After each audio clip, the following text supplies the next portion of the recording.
All right. Thank you so much, everyone, for joining us this afternoon. I really appreciate your time and your ideas and your talents and your energy. And as most of you know, some of this stuff that I'm going to cover, you've heard before. But just in case, we're going to take a look at this one more time. Yeah, sounds good. Did you Hi. have some? Hi. I guess one question for clarification, if there's an online version, would it be fully interactive, like a Zoom meeting, or is it just a presentation? Because I've seen them both, and just a presentation won't, I think, be sufficient for the back and forth that we get here. Excellent feedback. We'd make sure to do that interactive. Excellent. Yes. No, Yeah. it seems like the consensus is that, hybrid, the in hybrid. person. Yeah. Perfect. Thank you so much. I appreciate that feedback. Yes, sir, Ron. Amy, to Eric's excellent point, last week I attended one of these for 100 people at the airport. It was the airport master plan. Wow. And I was astonished at how Quest had 3 or 4 people who had cameras that actually reacted to anybody in the audience. So it was clear on a screen for those at home, and those at home were able to see everything, not just the speakers up front, Lapano and the gang, but every single one of us in the audience, and reciprocate and ask questions that were heard by all. So Quest, and I'm sure it's not cheap, but Quest has the ability to have you feel comfortable again with what has usually been a disastrous hybrid.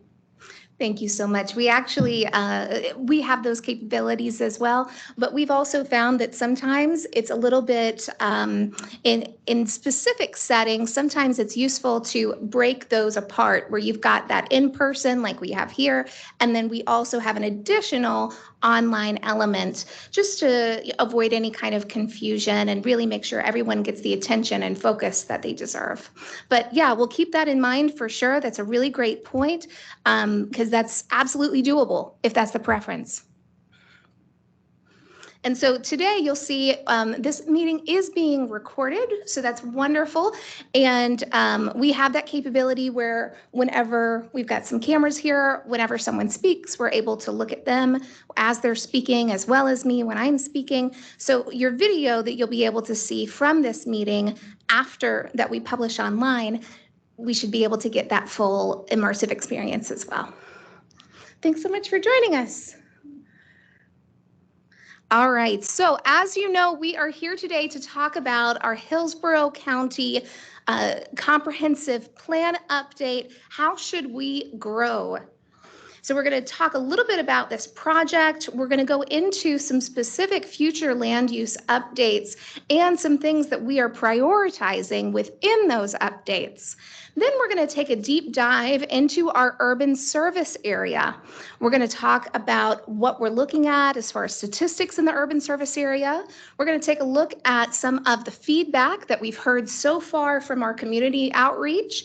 And then we're going to think strategically about the when, the how, and the what for our urban service area. At the end, we'll talk about some next steps and how you can stay involved, and we'll have an open Q&A for any other questions that might arise.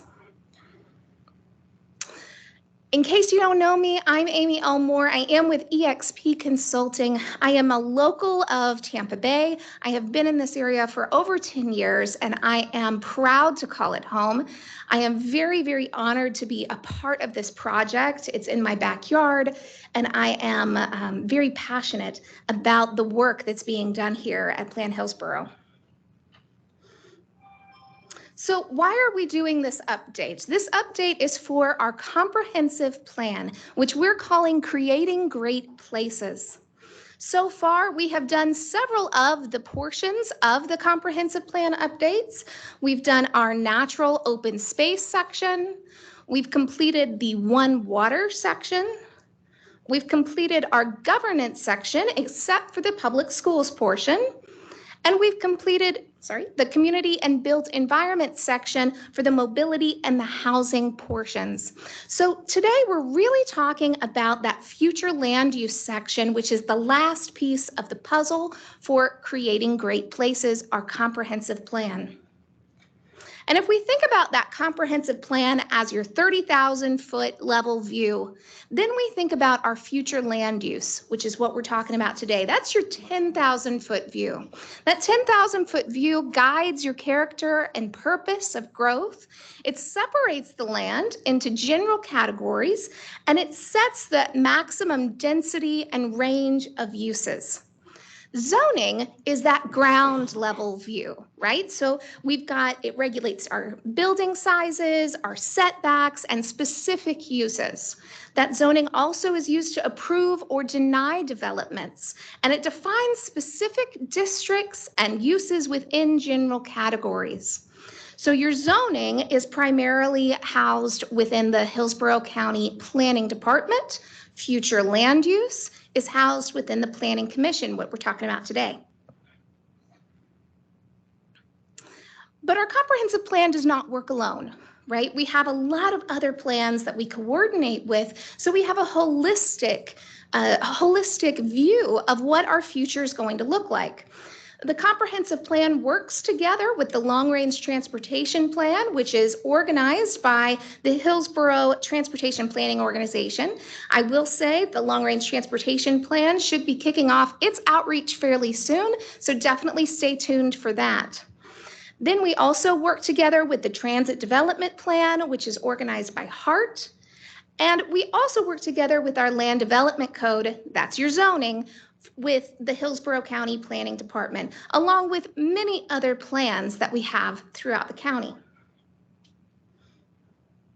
So when we're looking at these future land use updates, there are some specific things that we want to make sure that we prioritize. And we know this based on not only our analysis of each of these sections, but also from you, from our PAT members, from our community members, and what you feel is most important. So one of the first things that we're looking at are our agricultural policies. Currently, we do have 3 objectives within our future land use section. And those are objectives, there are no major changes that are proposed, but there are some minor revisions. We're working with our agricultural councils to reflect the current programs in place. Also utilities, right? Making sure that we have the utilities that we need. And also this specific policy, we want to make sure this update will prevent any septic tank clustering and address potential environmental issues. And then we also want to ensure that we are prioritizing our community plans first. That is a big component. We currently have 22 adopted community plans within our livable communities element of the future land use section. Many of these, or several of these, cover rural areas as well. These community plans, they lay out the provisions to help maintain those rural development patterns, and we coordinate these plans with our citizens. So this is community engagement at its finest. Here is a list of all 22 current community plans.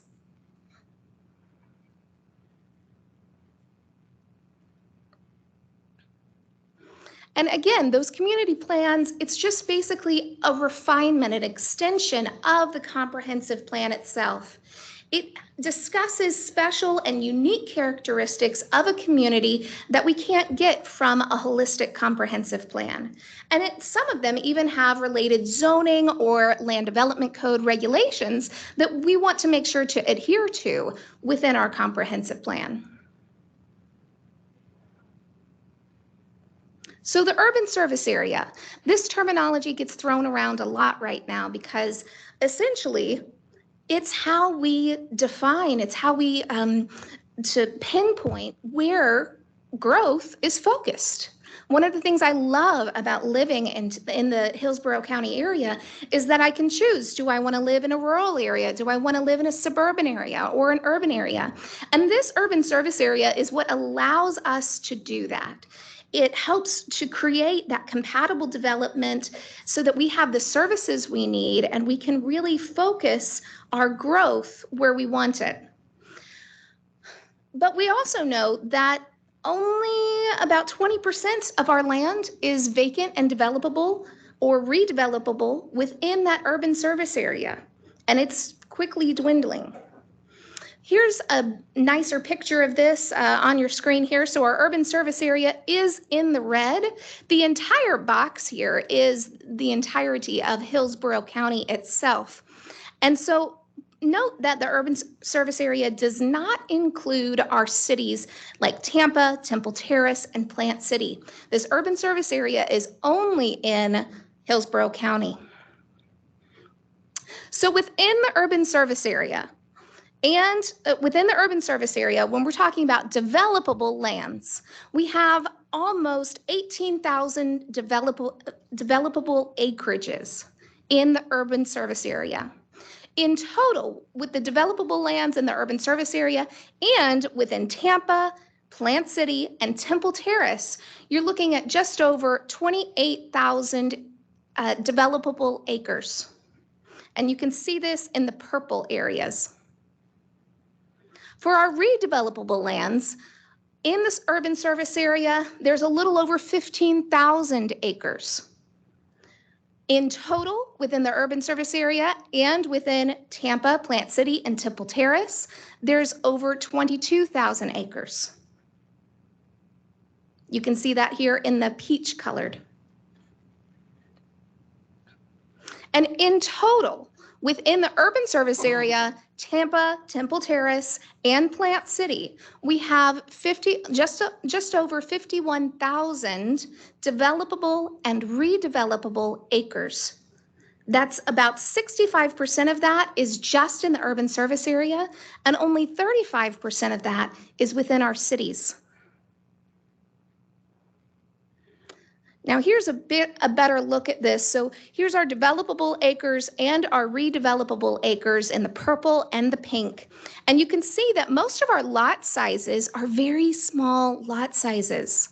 So when we're thinking about that growth, we have to take that into consideration, that we only have a certain pockets that actually have large lot sizes.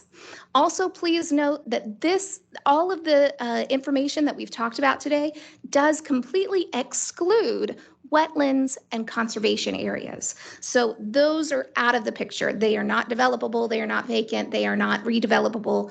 They're out of the picture from those numbers that we just gave you.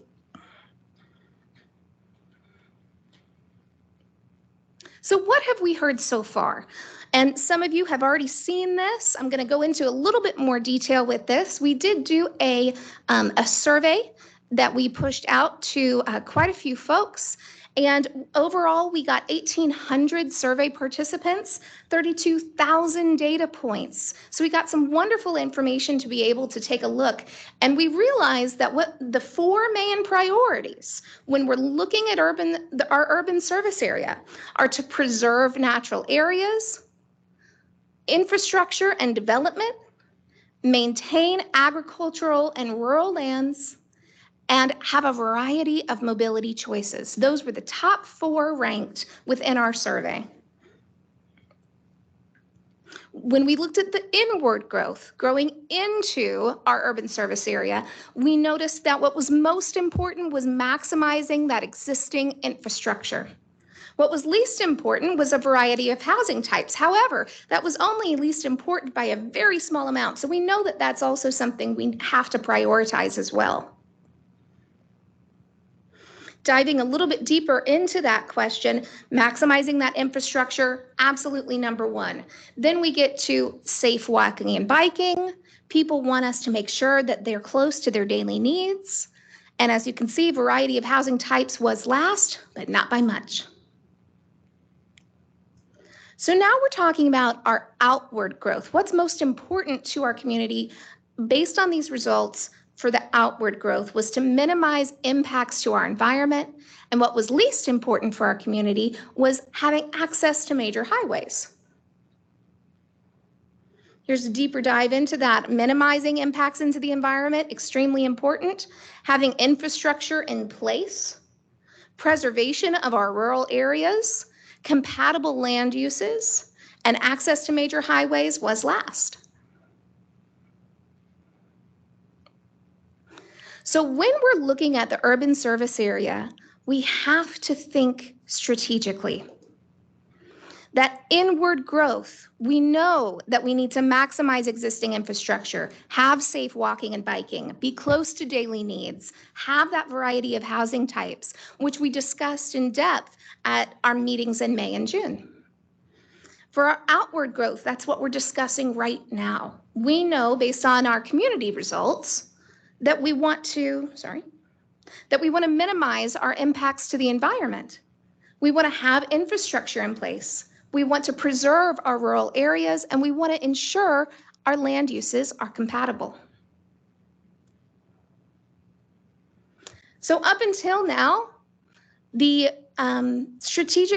expansion of the urban service area has been reactive. We have reacted to an applicant-driven expansion.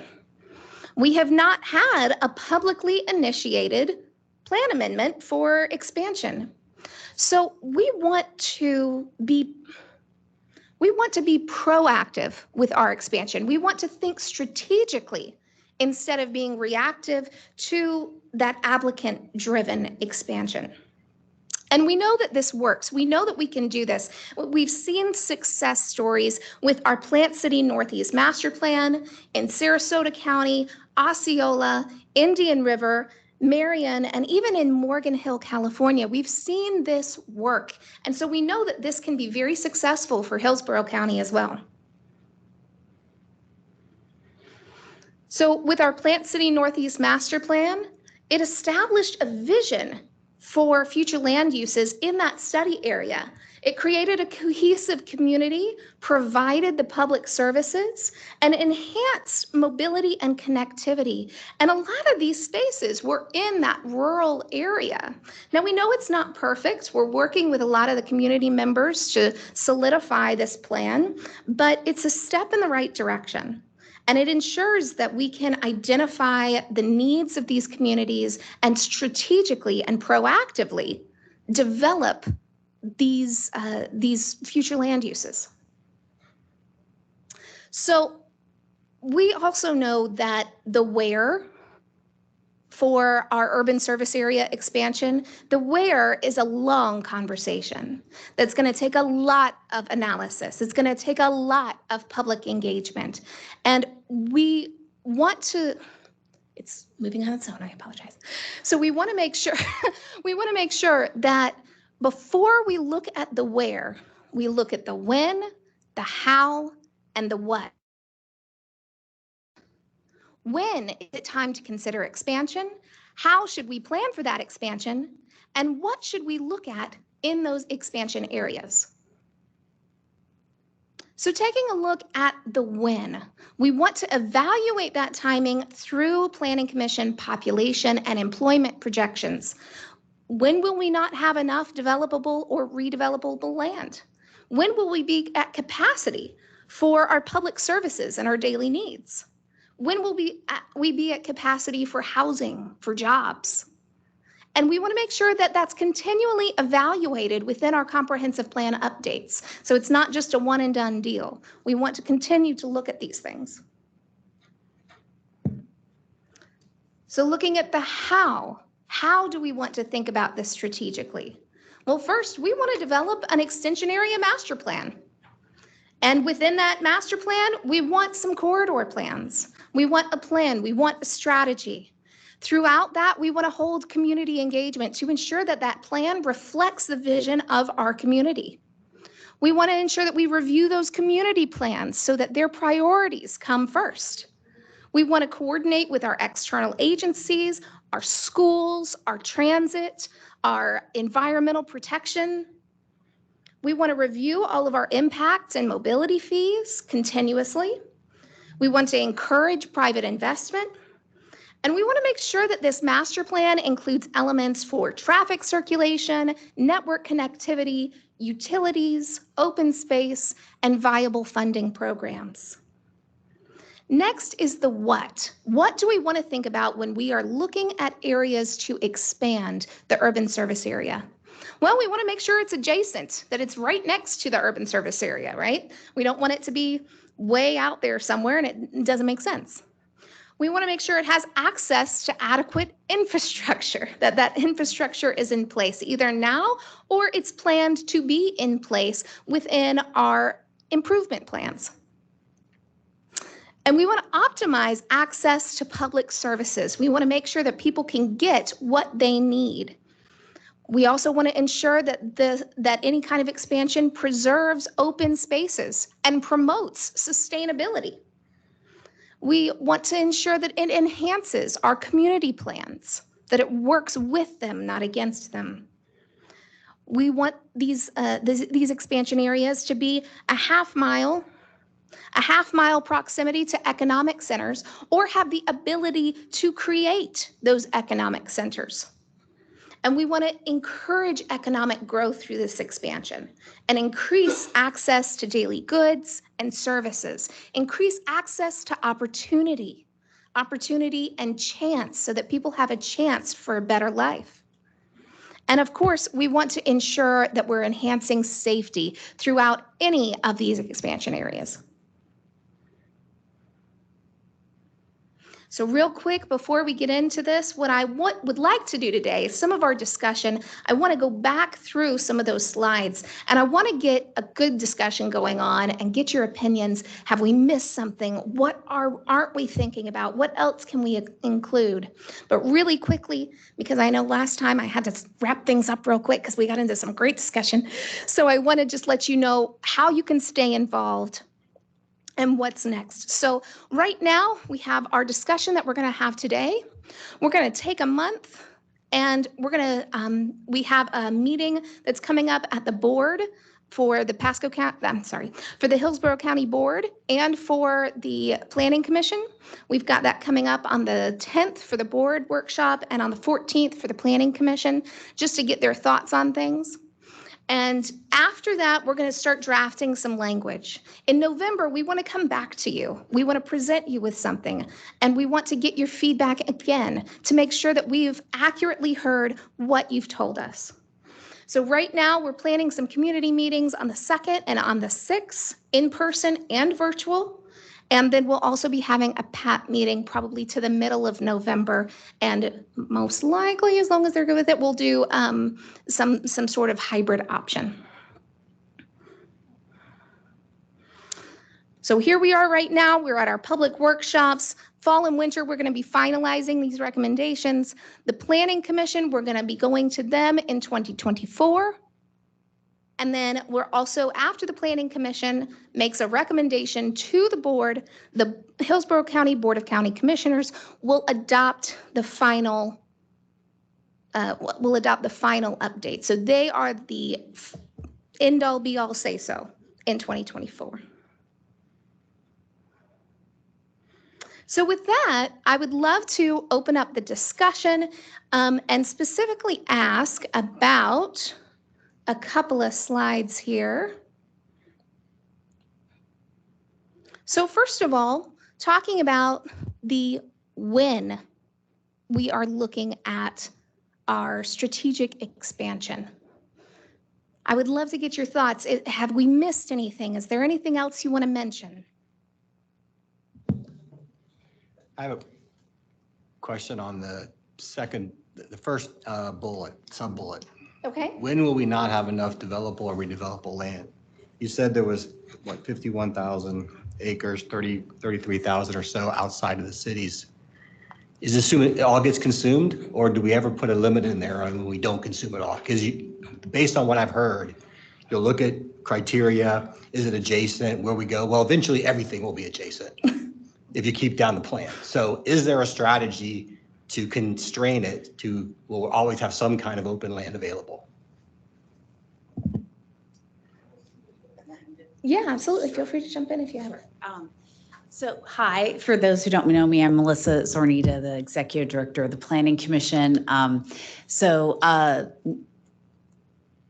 The part of our strategy historically has been that the urban service area has served that purpose to ensure that we retain some rural land. What we're seeing with the growth pressures and the projections of population is that that 51,000, while it sounds like a lot as a gross number. When you look at it on the map, it's not really large pieces of property. And while certainly we're seeing a lot of redevelopment in the city of Tampa, that hasn't occurred at the same to the same extent in the unincorporated area. So what we see as we start to allocate the population that's coming between now and 2045 is that the amount of growth that goes into the rural area starts to increase. So we can accommodate the population. We can accommodate it without changing any of our land uses. But what happens is that the rural area starts to be developed at 1 unit per acre, all around Plant City, all around Thonotosassa. And I would contend that that changes the rural area from really being rural. So what we're seeing is that we're reaching that point where we need to talk about an expansion area so that we can focus that growth that percentage of growth that's going into the rural area. Let's focus it as opposed to having it spread out and dispersed all throughout our rural communities so that we can continue to have some open space. I would also add that we have a very robust environmental lands program, and we also remove from our developable or redevelopable lands, we remove anything that has a wetland on it or has significant wildlife habitat on it. So we do not consider that as developable. But your point is well taken, that are we really going to build on every square inch of this urban service area? And do we want to build on every square inch of Hillsborough County? I would contend that that's not the vision that what we've heard from the community is. So we need to figure out how to cluster that so that we continue to have rural living options that aren't 1 unit per acre, perhaps.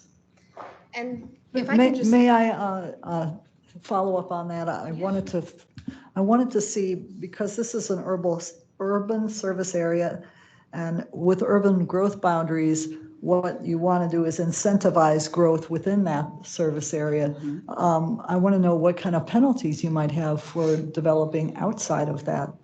I know about incentives, but. Yeah. We talked about some of the incentives at the last PAT meeting, and we're trying to add some more to that because we really want to try to incentivize what we can. So right now, the plan says that in the rural area, densities are supposed to be 1 unit per 5 acres or lower. However, I would say there are a number of areas, Thonotosassa and around Plant City, that have existing 1 unit per acre densities on them. And we're not in a position under Florida property rights law to go and take that away from them. So we're kind of in a challenging position where that can be built on at what they're entitled to build it at 1 unit per acre. So the question is that the best utilization of some of that land? Around Plant City in that Northeast Master Plan, they decided no, that wasn't the best utilization of that land. They wanted to have a plan to annex that, to build some more residential development. They've built some industrial along I-4. They've got land set aside for a town center. So they made a decision that they were going to do that differently. And what we're saying is that we believe that between now and 2045, we need to do that somewhere in the rural area. We haven't said where. That's as Amy said, a much bigger analysis and discussion with the community about exactly where. But the first step is establishing some policies about how that needs to be done and making sure that it's done in a well thought out and planned manner. I think I've said before at some of these meetings, I live in Brandon, not professing that that's the best planned area. We can do better than that as we plan for a new growth area. And that's what we'd like to lay out in these policies. So your input on what needs to go into the policies is really important to make sure that we do better the next time. Yes. Thank you. Sure.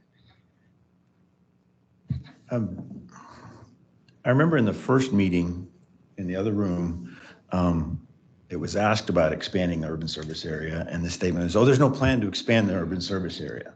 And now this meeting is like, how should we expand the urban service area? How should we best do that? So I feel a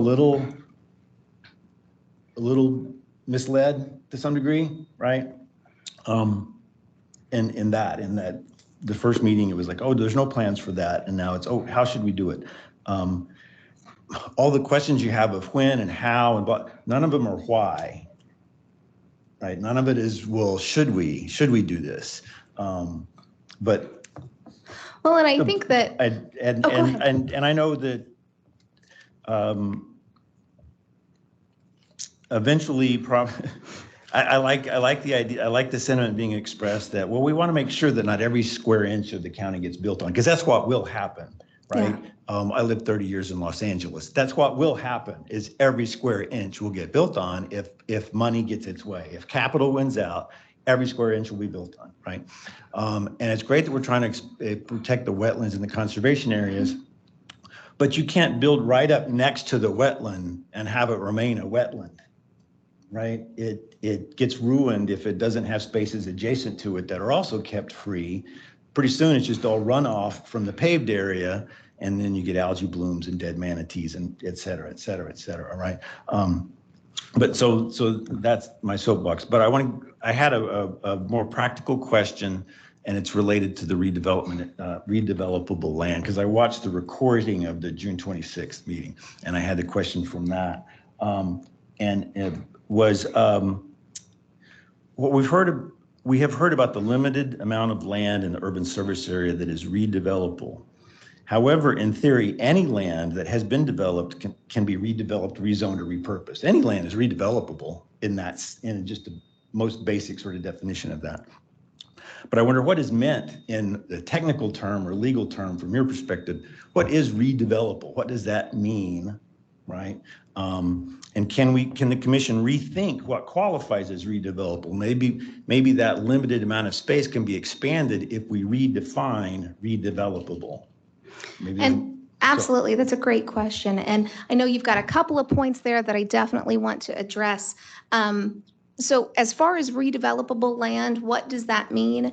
And Melissa, correct me if I'm wrong, but I believe that means that there was a property at some point, or there was something on the land that is now no longer in use. Is that a good way to say that? Well, yes, but we use a very specific set of assumptions, and I was trying to find them on our website, and may not be able to do it fast enough to answer. And we can look that up and send it to you. Yeah, Absolutely. but it relates to the age of the structure, the floor area ratio of the building on the land. So if it's a commercial or non-residential parcel and it has a very small building, but a big piece of land, that is one. There are several criteria. The last one is about the ratio of the value of the land to the building. So at a certain point, the land becomes more valuable than the structure that's on it. And so there's a ratio of that, and that's it. Those are indicators that it might be ripe for redevelopment. One of those, I believe it's those three criteria. So we will send those out, exactly what they are. But that is how we come up with what are the peach colored lands. Now, for example, there are some that we know, like the large one that's near Tampa Bay is Mosaic property, phosphate mining. So probably got some other issues that are not making it real ripe for redevelopment. I think if you squint really hard, you can see the University Square Mall on there, for example. That is right for redevelopment. It's under redevelopment right now. So the other factor that we don't have control over is, what the real estate market is going to do and what other forces might be at play in terms of the timing of when something might redevelop. So we're only able to look at certain criteria that we have data for. So on your side, on like the staff side and the legal side, however you want to describe your side. Do you guys talk about, can we create some incentives that will make some things that can't currently be defined as redevelopable, then they become redevelopable? If we give some incentives, some people to flip their land from its current use as storage facility. I mean, Apollo Beach might as well be called a storage beach, right? All we have are storage facilities there, or car washes. And so do you guys talk about what incentives could we create perhaps that would focus growth inward, because it now became more enticing to property owners to repurpose or approach you for redevelopment? Yes, we have a couple of different tools in the plan today, but in our last meeting, we discussed adding a new incentive for centers and connections that were focused on intersections and corridors that have non-residential development or the potential to have some higher density residential development that could be incentivized with a density bonus or intensity bonus to hopefully make that more attractive. We also talked about a retooling of our transit-oriented development policies. Unfortunately, they have a lot of incentive associated with them. They only apply where there's more rapid, higher premium transit. So something like a bus rapid transit out to the University of South Florida is something Hart's been talking about and might could qualify, but it's a limited application in the unincorporated area. But we are definitely very supportive of trying to leverage incentives for more redevelopment and infill. We just don't know how much that will be taken advantage of. So that's why I believe we need to look at both inward and outward growth. If I could, just wanted to clarify, I didn't hear you say in the first meeting that you were not going to talk about expansion at all. I heard you talk about setting up a framework. And so this was very much in line with, you haven't identified an area, and that's what you said. You don't have a planned area, but you are setting up a framework, right? Yeah, we don't need it today. We don't need to expand the urban service area, but we need to start planning for it so that we're not caught off guard when the need is here. Well, I probably would say you do, yeah, you definitely need to, you're to have a required by plan. law Yeah. to have a plan. Yeah. But to accommodate growth, whether that includes expansion or not. I would be interested to see those developable and redevelopable areas broken down by parcel size, or at least a threshold or parcel size. And then also which land is suitable for industrial, which land is suitable for commercial, and which land is suitable for residential. I mean, I think those are going to be important questions that come up in terms of how, what are we talking about and where do we, because we're going to have demand for each. And it might be more appropriate for expansions in certain areas for, say, economic development or industrial lands versus necessarily residential, depending on when the needs arise. Yeah, we definitely have some data. I don't think it's in this deck, but about the size of the parcels, because a large percentage of them are smaller, and that's part of the issue. Is a smaller parcel in amongst a bunch of neighborhoods is harder for a new development to go in, and because there's a lot of neighborhood interests and other things there. So we can definitely provide that information. Yeah. To add that as well, indicating which are in community plans that have a density or intensity that's actually lower than whether it be commercial locational criteria or that is in somehow conflict with the comp plan. Because I mean, I heard you say a couple of times that the community plans are going to come first. That's a little bit of a shift in terms of how the community plans were pitched when they were adopted as guidance. So I think folks have the right to know, okay, you're in this community plan or this area is in this community plan. And even though the land use says this, there's a further restriction. And I don't know that there should be a difference, frankly. Yeah, I understand, I think what you're getting at. I'm not sure exactly that we have mapped all of those community plan areas that in the way to do it simply. We can see about that.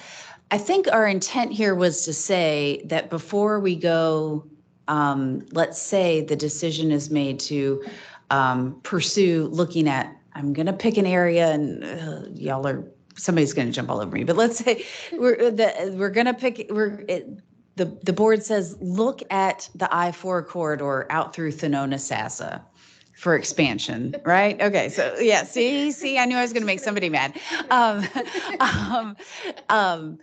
What we need to do is, because there's a community plan in that area, we need to engage with that community. That's what we were trying to say about the community plans, is that they are important. We know that they exist. We know they say things that need to be dealt with before we go and plan for new growth that needs to be addressed. We need to go and I believe we need to go and have conversation with the folks in Thanona-Sassa before we, or as part of that master planning process, if that was the area. That was a hypothetical, let me reiterate. So.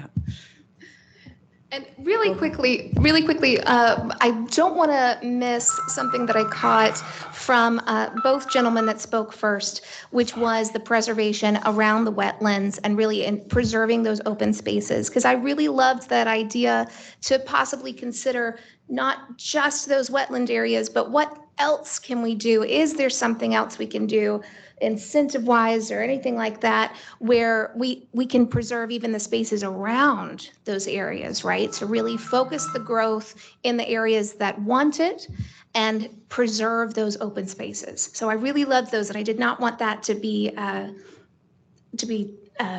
lost. So thank you for that. And I think Nancy. Yeah, I'd like to, that's a great, I mean, preserving wetlands is, and enforcing the preservation, I mean, there's wetland mitigation and things, I mean, there's a lot of building that goes on wetlands. Yeah. And that's, I don't know how that happens when you keep saying it's not buildable. So I think we need to have much more serious look on discouraging development of wetlands and figure out how to make it more, just, discourage it more, because I think there's way too much right now in wetlands. And the other area that we talked about is discouraging building in floodplains and coastal high hazard areas. At some point we're going to get the storm. We're going to need to evacuate. So we need to be able, people that live there need to be able to be resilient to the storms and also have the capacity to evacuate. So I think you need to take that into account when you're encouraging development, and even in any of these areas. Is floodplains and coastal high hazard areas and evacuation, what's needed for evacuations in those areas. That's a great point. That's not really considered right now, so. Yes, excellent. And I'm so sorry, I think we've got a couple other folks that have been trying. Just want to follow up to the comment about the redevelopment and, not expanding, and just kind of the situation we're really in the county right now. To their point, you do have these 1 acre lots that are getting built on here and there. And those really, they are kind of scattered. They are not environmentally friendly. They're hard to service with your emergency services. And it increases your drive times to have to go past all these, and increases traffic problems. Redevelopment is very expensive. The phosphate stuff, I can tell you the issue of soils. To build on prior phosphate, you either have to dig up feet and feet of soil and replace that soil, or you have to drive pylons to secure your foundation. And those can extend up to 30 feet. So it's really hard to make that financially feasible. We don't have the incomes here that exist in California to support not expanding. We're already kind of in an affordability crisis here by all the numbers for housing in particular, based on incomes.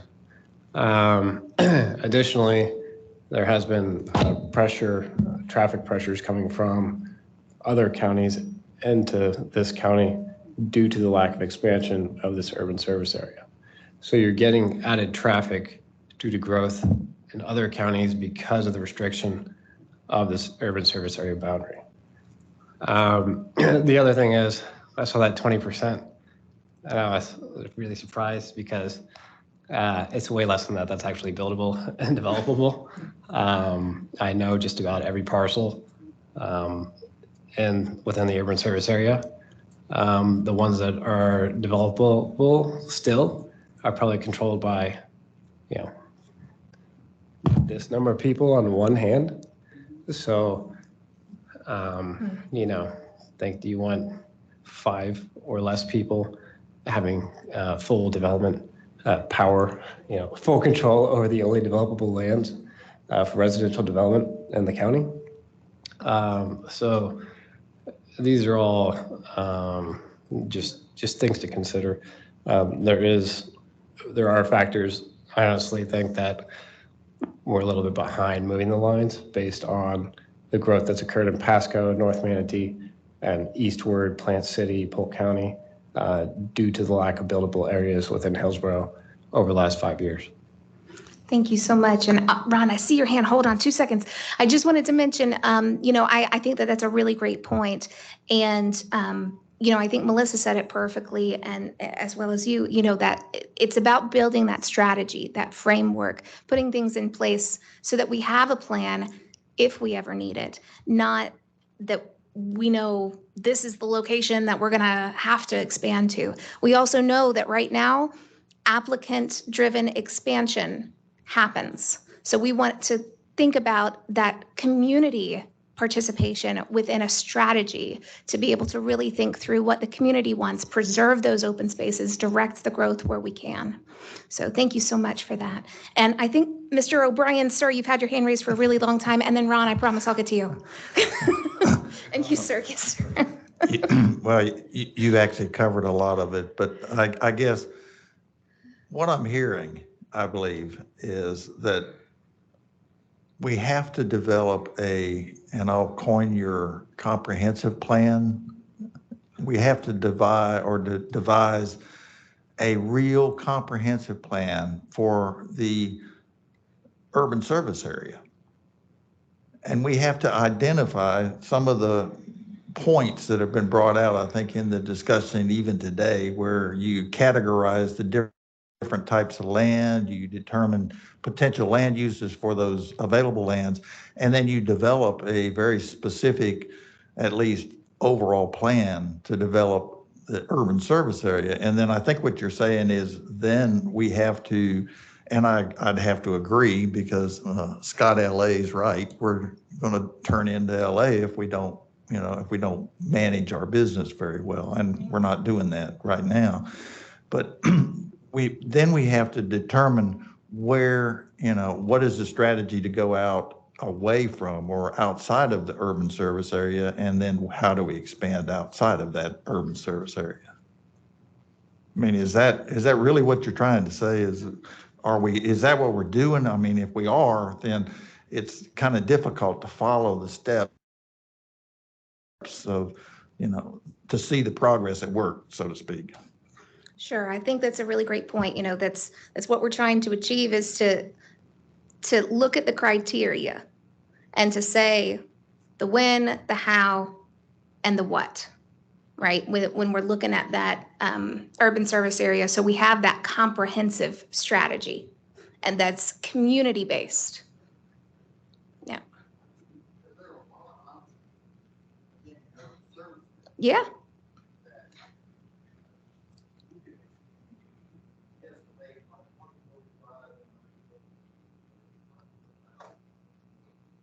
$350,000 people by 2045 is what's projected.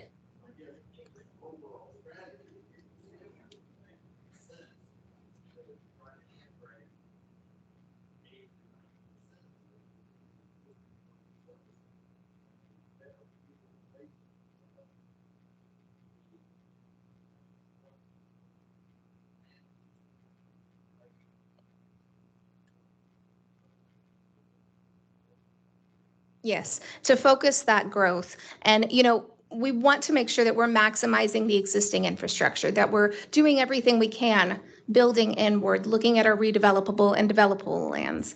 And then also at the same time planning for that strategy if we need it, right? So that it's not just, oh no, you know, we don't have a plan. We're planners. We want to make sure that everything's planned and that we have a plan if we need that plan. if and when. And we want to have that criteria set up, and that's kind of what we're talking about today. The how criteria, the when criteria, and the what criteria. And you could say that when criteria is also a little bit of a why, right?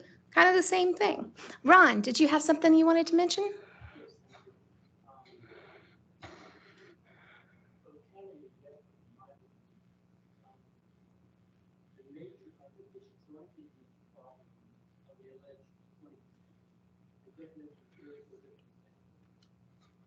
And I am so sorry to interrupt you. Could you, I'm having a little trouble hearing you.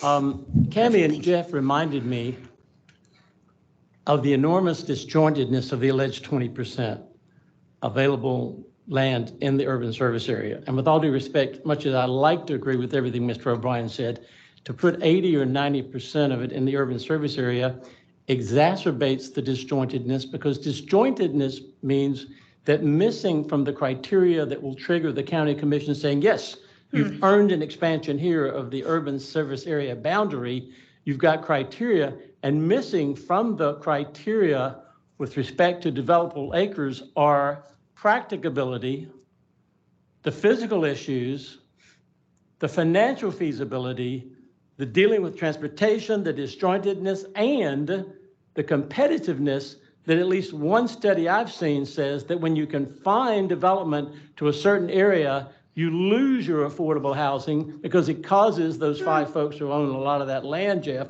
with all due respect to them, and we love them dearly, is that the competitiveness of not opening lands up to compete with their lands owned inside the urban service area means that you're raising, some studies have shown, the cost of housing by 25 or 30% if you allow that monopoly in the urban service area, when you do finally find pieces that do meet those disjointedness, separations, physicalities, and financial feasibilities of an urban service area that doesn't work. And when the county commission makes a decision, in my mind, I'm sort of closing my eyes and picturing them in a year, deciding, sorry, you didn't earn it. Kind of like the soldier, Captain Miller in Saving Private Ryan. I'm sorry, you didn't earn in any expansion. 5 or 6 good candidates, but you didn't earn a single one of them by that, because we didn't deal with real criteria.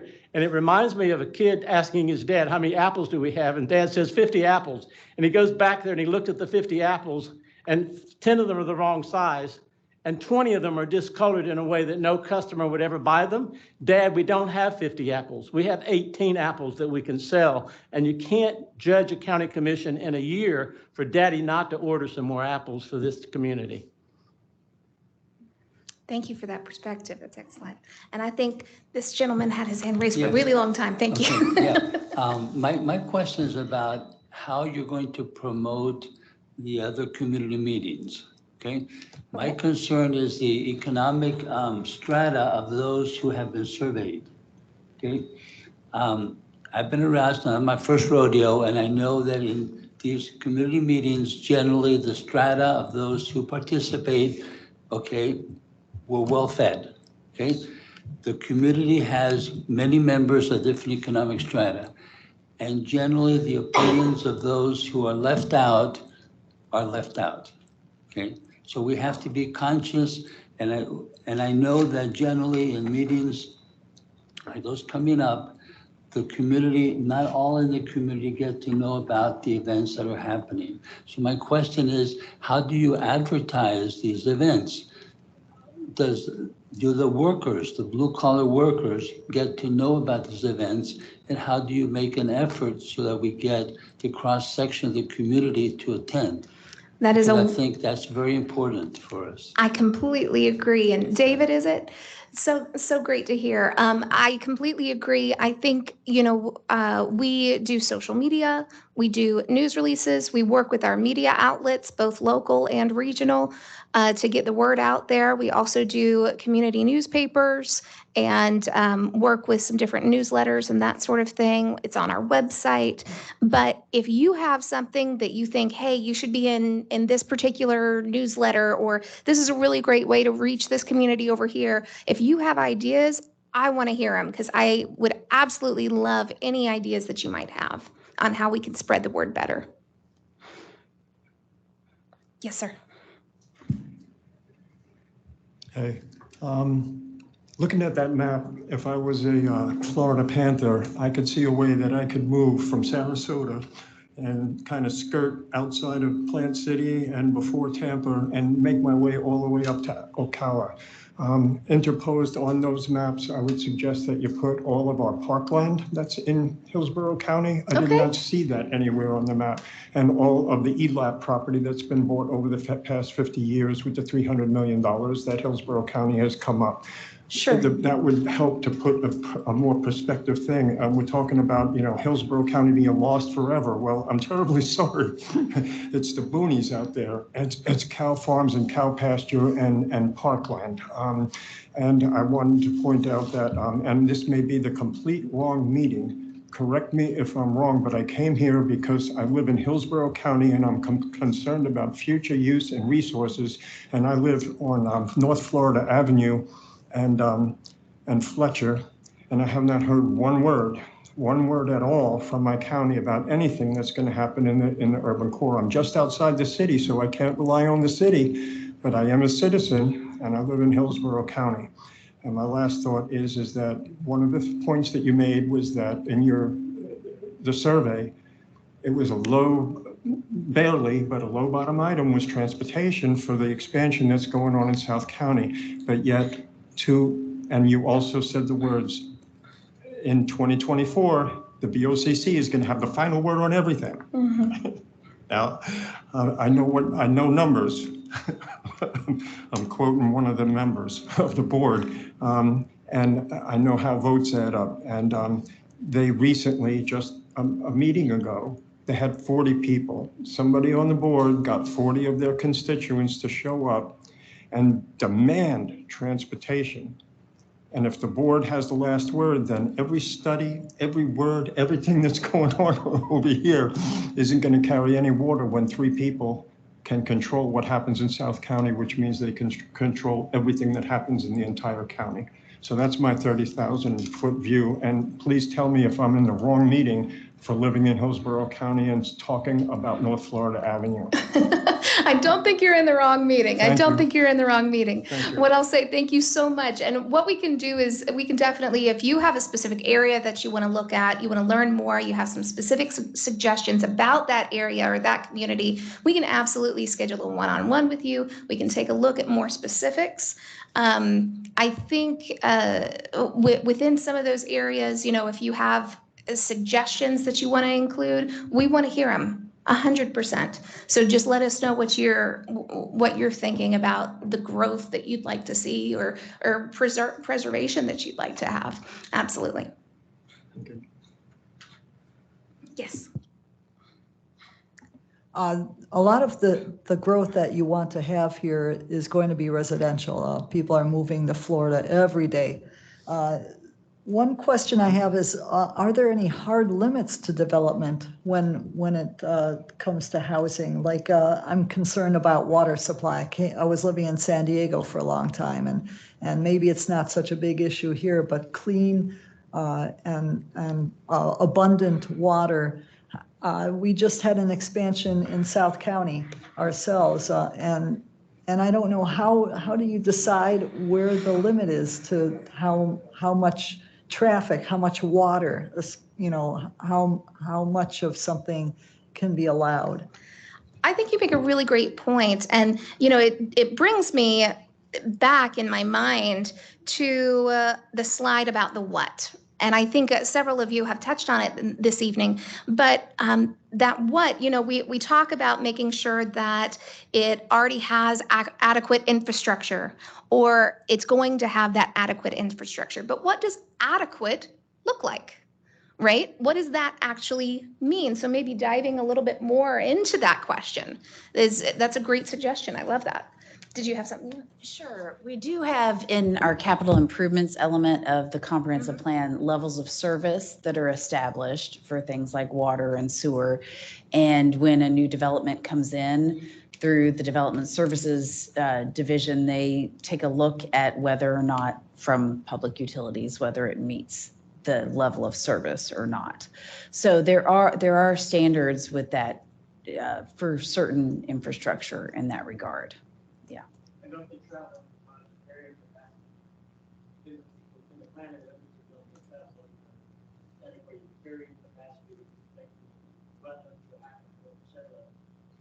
Carrying capacity is that? Yeah, I'd have to Yeah, I'd look have to up the d- specific jargon, but yeah, yeah, we yeah. definitely can look more into that. Yes. Oh, I'm so sorry if you'll press that right button. Perfect. Now I can hear you. I think the radio is a great venue for you guys to start getting on the radio because I brought this up at other meetings. Yes. We have a community that is very angry at all the planners, all the Hillsborough County involvement of all the changes to our environment. A lot of people in this community feel like we have been upended by development, and the development is going to continue. I understand that.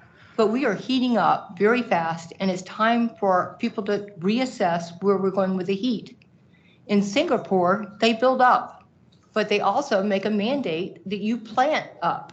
So if you build a building, you have to have plants all over your buildings and all within the buildings so that the lifestyle of the occupants are actually be able to breathe and live freely in that environment.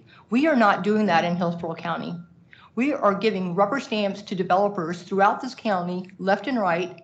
People are getting away with build, build, build at the outcome of our infrastructure not being developed with transportation, with our outcome being very dissatisfied that we're paying huge amounts of money for utilities now, a 30% increase and nobody says anything about this.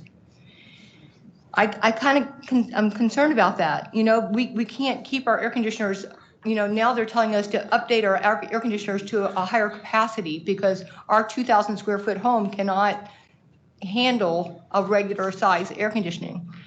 But the thing about Tallahassee this morning, Wakulla Springs, I think it's Racetrack, is trying to build a racetrack service station on Wakulla Springs. Now, if you pull up NPR and listen to that telecast, they had lots of people at that hearing.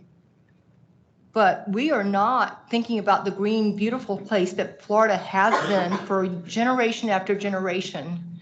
We are now looking at Piney Point and pumping 1 million gallons of water, wastewater, into a well that will collapse because we're destroying our aquifilters with all this development.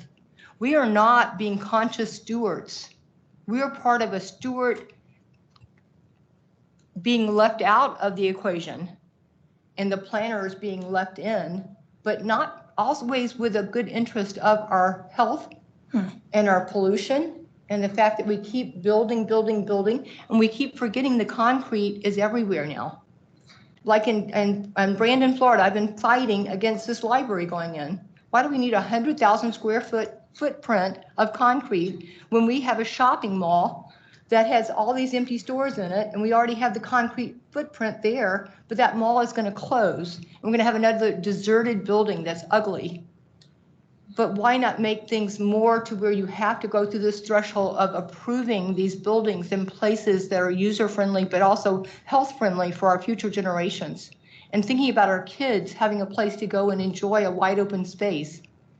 You know, we moved to Florida because we love Florida. I did that 35 years ago after I looked at Rand McNally Places Rated and looked at what the planners were saying about going to Florida. But now it's choked off. And if you look at our less than 100,000 acres of citrus now in the state of Florida, that was us doing that. That was us planners planning for something nice and bright and future for our civilization that lives in the state of Florida with no thought to the lifestyle and the huge amount of money we're paying for that space and not getting it. And this whole thing with urban development, we need to be a part of this. Well, we're not being a part of the solution if it's no green spaces. With the trees being cut back, the oak trees in Parsons have been just cut back off the streets. In Austin, they did that. What did they have to do in Austin? Do you guys remember in 2018? They had to replant all the oak trees in downtown Austin because guess what happened? It heated up 10 to 15 degrees. And what do we do when we drive home from work? We build more buildings. The heat is still there. We just delivered backpacks to the low-income housing and to the trailer parks the migrants live in. It's deplorable conditions. Nobody would want to live there. What are we doing for these kids that are growing up in these environments? Another low-income housing development? We haven't fixed what we have, but we don't have a way to get to your meetings because guess what? It's not really advertised. There's a notice put in the local Osprey Observer for us. We don't have a newspaper in Tampa. We don't have that tangible piece of paper in our hand every morning to read what's going on. We are citizens. We have a say in what's going on. But I don't buy any of this. I buy the fact that it's urban development and it's concrete development. It's not about the future of our world here in Florida. And guess what? It's not going to work, guys. People will move away, but guess what they've left us with? The concrete that we built for them. So anyway, I'll shut up. I'll keep going to the county commission meetings. You guys, you'll see me there every other week because I'm going to save that Oak Tree Park and I'm going to get them to repurpose the Sears building because that's the right thing to do because we need to keep our shopping mall and we need to have animal shelter adoption centers. We need to do things that are more cohesive with our environment, not this whole disastrous. This really upsets me and makes me want to throw up. When you say 20% of our land, we've got 20% that we can build infill on. Let's go after that 20%, but there's a block because 5 people own that 20%. But, you know, let's keep on building. The wetland on our parkway in Brandon is now being planned for a meeting in August, right? So what are they going to do? Start off with one apartment complex and the wetland will become a huge apartment complex and you're going to go jogging on this parkway with concrete all around you? No, I don't think so. Nobody's going to like that. But it's time to stop thinking about the developers and what they want, but rather what the people of Florida want. I'm sure Mr. Childs, the governor, if he saw what you guys were doing now, he'd roll over in his grave and say, hell no. You know, this is crazy.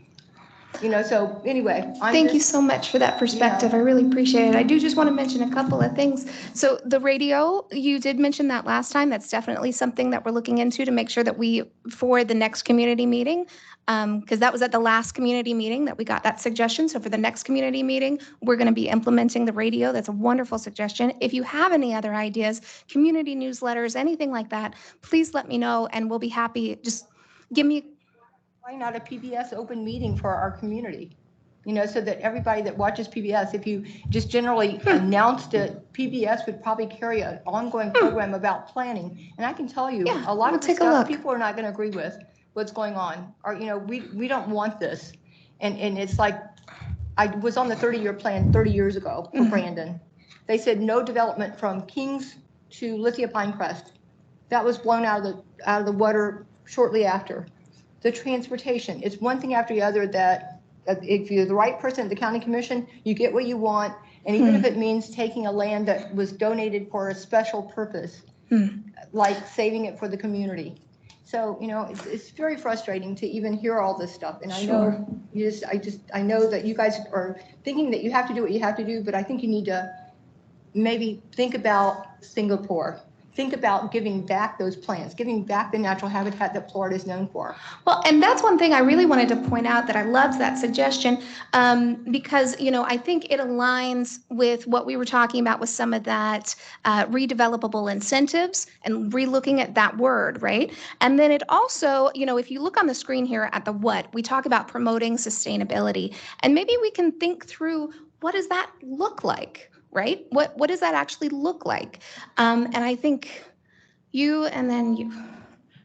I just wanted to make sure everybody in the room is aware that the county has a legal obligation that the state created as part of its Growth Management Act, that it has to keep its plan up to date for the population projection. So they're required to do this and undertake this. So saying, you know, that we don't want to plan, the state is instructing us to plan, is requiring us to plan, and it's hard. It's hard work. There are a lot of diversity of opinion. And one of the reasons why we still have a 2025 plan is because we never could get to a plan that made sense. And so we really haven't updated the plan for 20 years. It is time. I think they're trying to be thoughtful about it. And I think you need to understand that. And then also the other piece of that is if they don't do that, they're not going to be able to initiate updates to community plans because the law says you have to have your future land use updated. So if you want a new community plan or you want to update your community plan, you won't be able to do that until we get this part done. Thank you so much.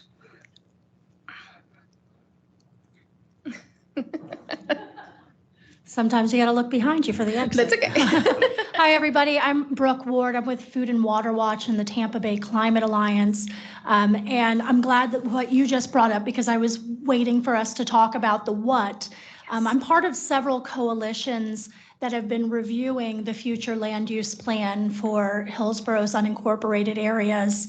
And we identified that there were three big buckets that were really missing from the comprehensive plan that I feel goes into sustainability and open spaces and a lot of the issues that have been brought up.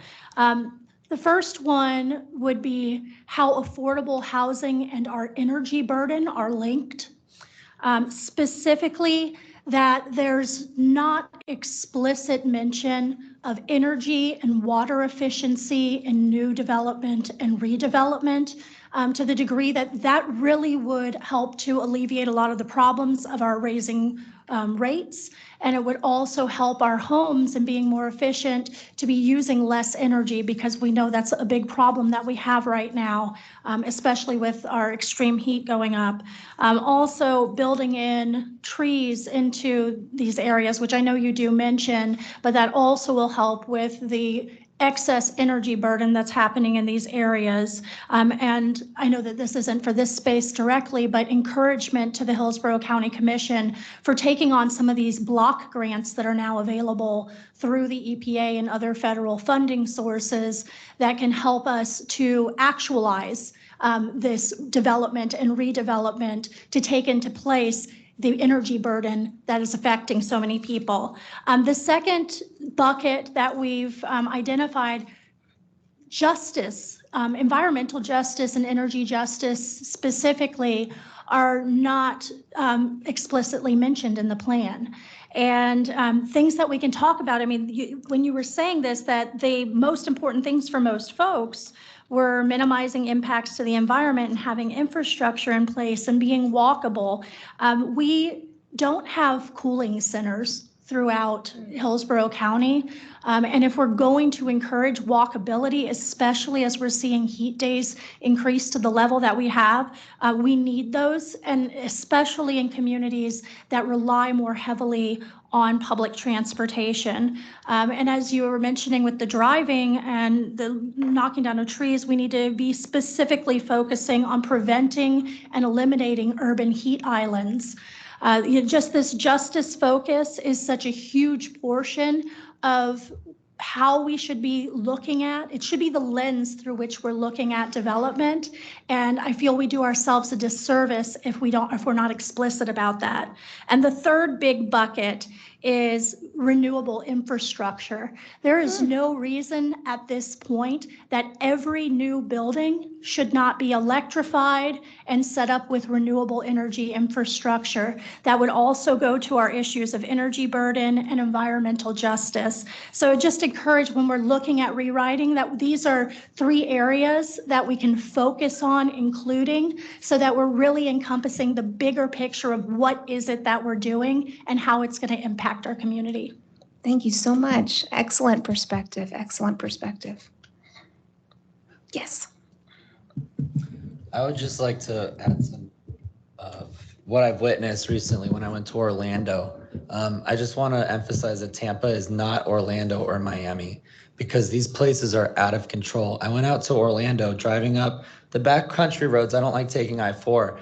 It is like the surrounding suburban urban areas. It is like not a single tree. The high density housing is a mistake, I think, because you have these houses that are just box, box, box. There's no yards, there's no trees, it's blazing hot. And all you have are like 5-lane highways that just connect all of these high density like condo divisions.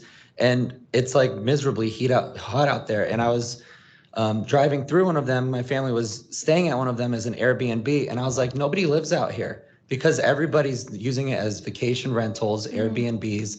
So nobody really wants to live in those places, because they go for attractions, they go for Disney, they go for theme parks. And I was realizing that Tampa has USF, we have Busch Gardens, we have 3 major sports teams, and that's about like our biggest attractions to Tampa. And I feel like the areas around USF, the areas around these Busch Gardens could be better redeveloped to support this high traffic, because I feel like that's where people are really trying to go to. That's where the jobs are.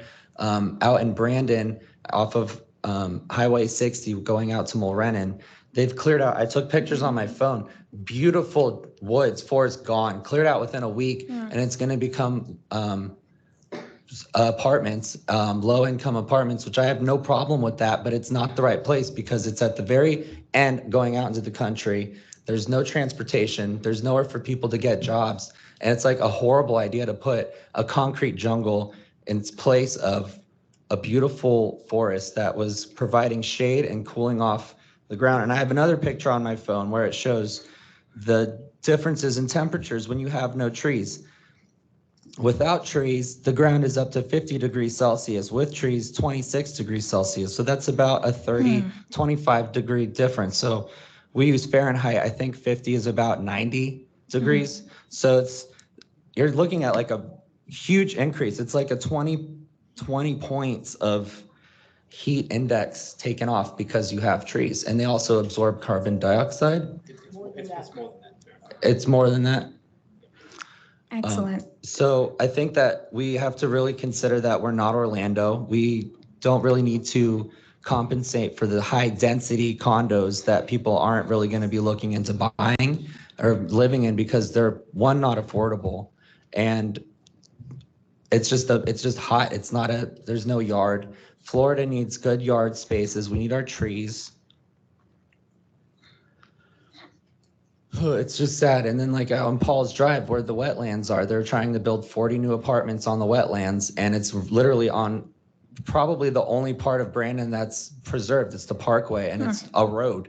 And they're building other apartments in the middle of it on the other side, and there's apartments here. It's being chopped up, cut up, chopped up, squeezed in apartments, high density, squeeze it in, build it up. And it's really sad to see because there's bald eagles out there. There's so many different species of birds, and you don't get to see these things just driving down the road. It's like you have to, I realize that people have taken their perspective of nature, and instead of it being in your backyard, it's a go-to destination. Like you get in your car, you drive to go to the nature trail, you drive to go see a tree.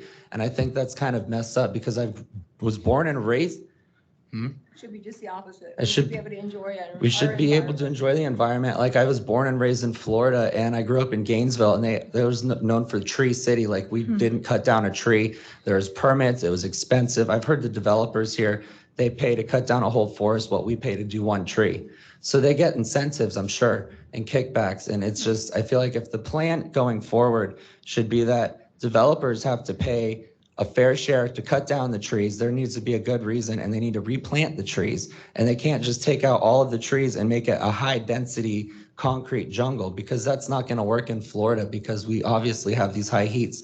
And if you go out here where there's these high rises with I don't know what street, Water Street, that area where there's the Publix underneath, it's so hot on the street. Like we're driving by, we're like, nobody's outside, nobody's walking around. It's the middle of summer, daytime. Nobody's outside because it's miserably hot. There's no shade, there's no trees, and it's just reflecting heat, and pushed out into Brandon and surrounding like suburban, urban, rural areas. And it's not a good fit. We need to focus on redeveloping places that can really have the infrastructure in place and could use these places where people want to move to with the jobs, with the transportation, because it's not working in the rural areas. And I see it going in a bad direction because it's overheating, and the wildlife is dying.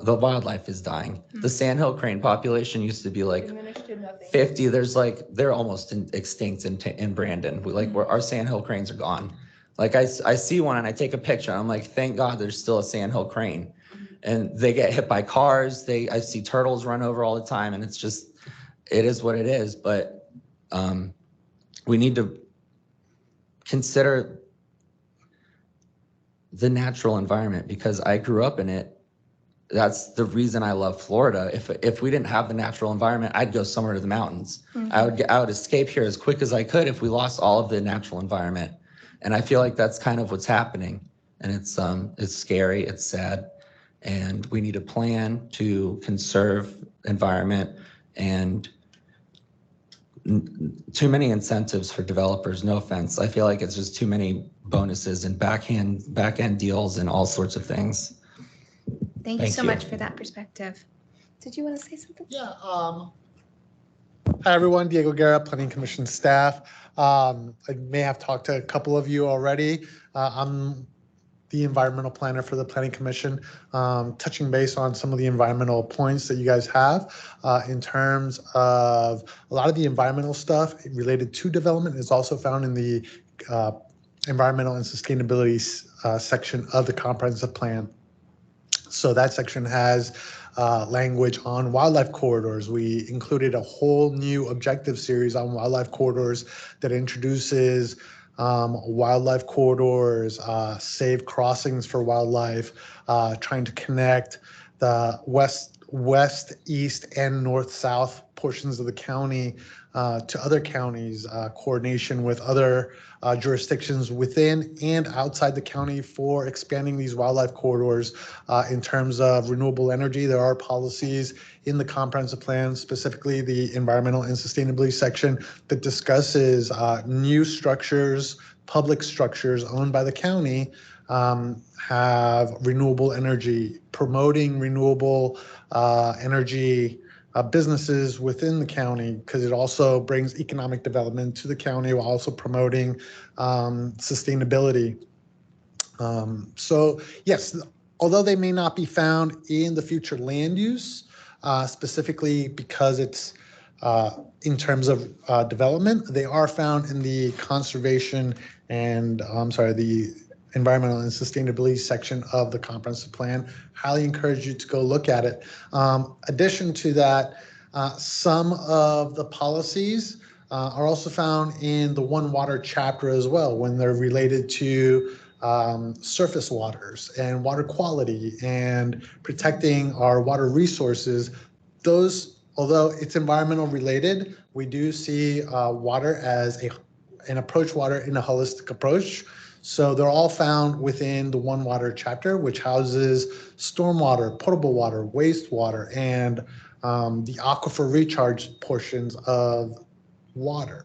And then the recreation open space also houses policies related to the environment, but obviously they're more specific to parks and recreation and ensuring that those ELAP lands are protected and connected and maintained. But if you have any more environmental questions, I'm also here, just let us know.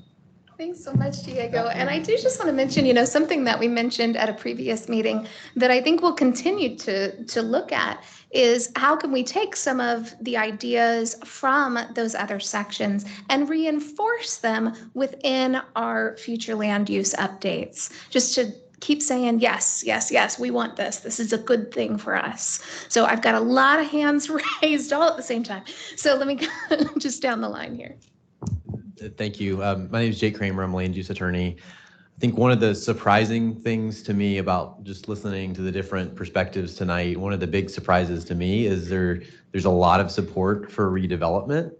And Melissa, I know you talked about some of the strategies. I think one thing I'm hearing though is that the group needs more information on to understand those opportunities better for redevelopment. That's a great For example, we've heard a couple of comments about some areas near the city limits that maybe need some love. And as a planner and attorney, it's frustrating for me sometimes that a project on one side of the city limits or inside the city of Tampa can get double the density or intensity that our county properties can, and that's not great planning either. So I think I'm sort of cheered by some of the discussion because of the support for redevelopment.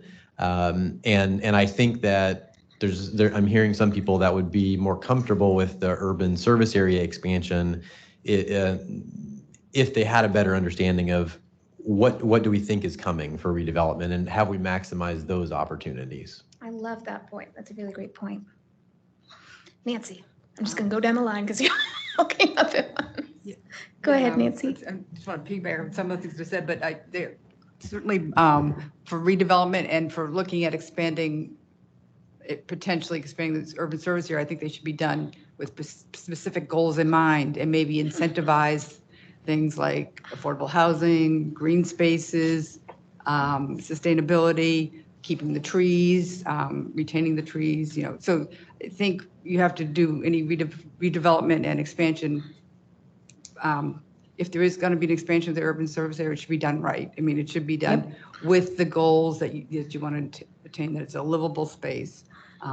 Or if there's a redevelopment, maybe there's some incentives to redevelop that to help achieve that goals. Energy efficiency, water efficiency, those things. So we have a whole list. So we will be Fantastic. I can't wait to see it. Well, thank you, Nancy. And I think you hit the nail on the head. That's exactly what we're trying to do here is have those goals in mind, that criteria. What do we want to achieve, when we're looking at these different components? And so, I think we've got some wonderful feedback. I can't wait to see your list. It's going to be really helpful. Thank you. Jeff. Yeah, I completely agree that sustainability should also be a consideration within the planning.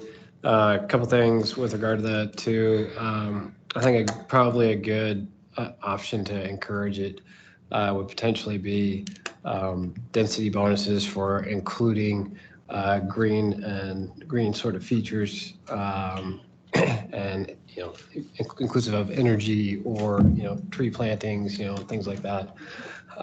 Because density one is also actually, well, people don't think of it this way, but it is actually green because the more you can fit in one place, the less new forest area you're tearing down. And that would also make it more affordable to do those sort of things, because doing green features is not cheap to build. But if you're providing an incentive of density bonus on top of it, that opens an avenue that it doesn't cost tax dollars to do, encourages more density in the areas you want it. Additionally, something that I don't know how you guys handle the ELAP stuff, so I'm just going to speak from complete ignorance on this one, I will say. But I think it might actually be a good time. I have noticed some of the recent large ELAP purchases have been a little bit reactionary. I think it might be a good idea to sort of identify some target areas for ELAP purchases through that program when looking at expansions, kind of creating some of those target areas for acquisitions that are already outside of the urban service area, because it's going to be cheaper for you to buy them at that point in time too. And maybe planning for the future with some of those acquisitions of, hey, when growth gets here, we're going to have this preserved green space for the public to utilize in between already. And then as things move, you don't give up your green spaces for the public to enjoy. Excellent comments. So that green space density bonus, as well as a strategic proactive ELAMP procurement of some sort. Excellent suggestion. Diego, did you want to mention something? Yeah, so real quick on the ELAP, sir. The Planning Commission, we don't handle the ELAP, the county's land management department does. However, they do have a strategic vision on how they want to expand ELAP. They have a strategic acquisition map, if you will, of all the properties that they have acquired, looking to acquire, have been approved to acquire, and are working to acquire. And that's found on their website. Thanks so much, Diego. And we can also, some of these sections for the comprehensive plan that Diego previously mentioned, as well as some of those ELAMP resources, we're happy to get to you as well if you'd like that. Just let us know. Yes, sir. Oh, I'll let him go. Go ahead.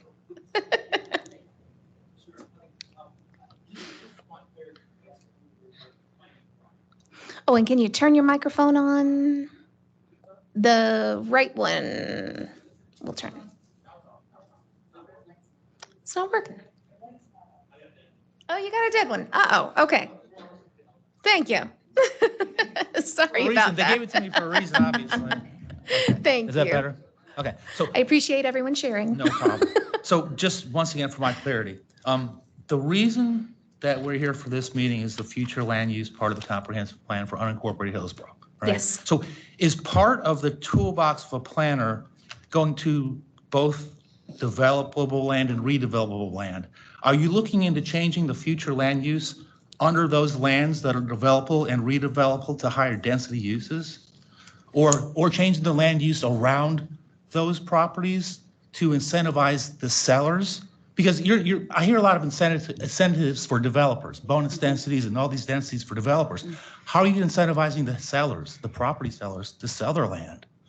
to make sure that the 5 people who own all the land aren't the same 5 people who are buying it. Because I know a lot of people who have acreage and their neighbors might want to sell it, but right now the underlying future land use isn't high enough to support, anything major. At 4, I mean, 4 is great, but if you're looking for high density, you need something in the 12 range. So will you use future land use changes as a tool to incentivize land sellers to get more money for what they have? So potentially. So the first step that we're looking at is the text of the comprehensive plan, and that's where we're looking at this, adding some additional incentives. I like the suggestion of the incentive for the kind of green development. But what we talked about at the last PAT meeting, and if you didn't attend the last PAT meeting and want to see us talk about it on Thursday at the BOCC's workshop, we're going to talk about both what we talked about at the last meeting and what we talked about at this meeting with the board. So it's going to be both in and out. When we talked about inside the urban service area, we talked about this new density bonus for centers and connections. And the idea there is to try to, when we do just a plan amendment, we just give the density to the property without necessarily getting any public benefit in return. That's why sometimes from a planner perspective, a density bonus is an attractive option, because as Jeff suggested, we could give something for getting the green space or the energy efficient buildings, things like that. So we're getting some public benefit. In the centers and connections, we were looking at walkability features and things that, because those areas were envisioned as being higher density and mixed use, would make it easier for people to get around in those areas. But yes, we will also endeavor to look at the future land use map and see if there are areas where, based on trends that we're seeing in plan amendments, for example, it makes sense for us to go ahead and look at proactively making some amendments to that map. Hillsborough County is large. It's the size of Rhode Island. I would not endeavor to say that we ever get that effort perfect, and that's why we regularly see people come in and ask for plan amendments. Plus, the market sometimes changes faster than we are able to deal with it. But that is part of our plan, is that after the first of the year, once we get this set of amendments transmitted, that then we would be working on having some ideas about changes to the map. So Melissa, would it be correct to say that that's kind of the next phase, is to look at that map and yes, align it with the amendments? Yes. Excellent. Great question. Yes. So it's kind of a similar question, but with the redevelopment, I'm just imagining, are we talking about like old shopping centers that have a big parking lot and we want to put, a mid-rise, like for example, the corner of Fletcher and Del Mabry? There's a Bed Bath & Beyond that's going out of business, like put some more denser housing in that area, create like a town center type of thing there. Yes. That's basically, and somebody else mentioned, overall, it sounds like, we need to build up instead of out, seems to be the overall goal as far as protecting the statewide environment. And even in some of these rural areas, creating smaller town centers. Because, I think it's kind of odd that Hillsborough only has 3 actual cities. It's a large, county, only has, compared to Pinellas, but anyhow. So how would we get these shopping centers, these burned out malls and things like that, like even Citrus Park Mall seems to be going downhill, and maybe redeveloping that's kind of what we're talking about. So yes, just incentives for them to redevelop, talk to the people own it and things like that. Right. So those density bonuses, the different incentives, absolutely. And I think at one of our previous meetings, we talked about our centers and connections component. And I think that that's a really great way to kind of focus that growth in some of those areas where we want those town centers, where we want those economic centers, so that we can really maximize the infrastructure in place. Yes.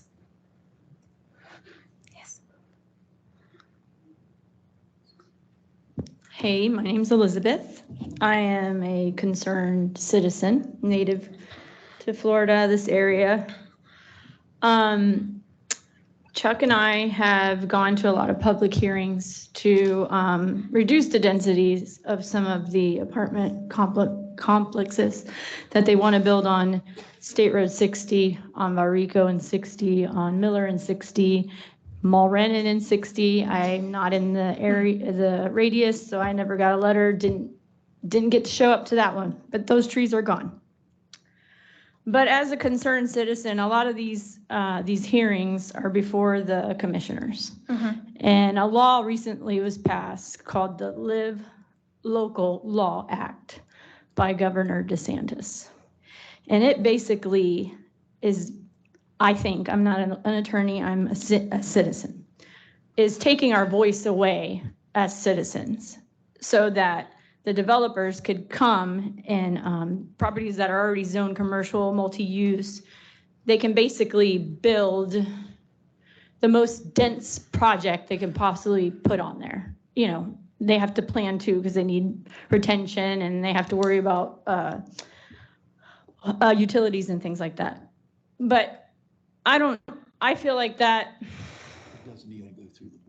it doesn't go through the Board of Commissioners. We won't have any public hearings. So right now I feel this is a very good meeting. Everybody has great input and I appreciate the meetings, but I feel like it's pointless if that law is in play right now for the citizens. It's pointless. So basically it just allows the planners or the people that work in the Hillsborough County Building Department to approve things. And you know, you have slides that show that the priority are us, but I don't see that. I mean, when that law was passed, that basically told us that we're not the priority. It's accommodating all those people moving from wherever they're moving from here. And I feel like our safety is an issue with our roads. Highway 60 is never going to get expanded. I mean, I feel like I just say the same thing over and over again, and I'm sorry you have to hear it again, because I'm sure everybody agrees. But the citizens can complain about traffic. And, you know, Chuck and I live in a one-story house, and Valrico is defined as a rural suburban area, but that's diminishing. And,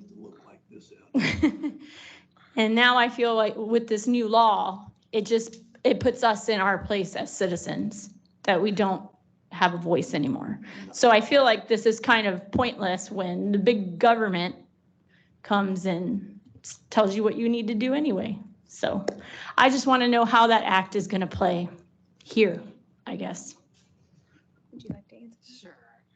Sure.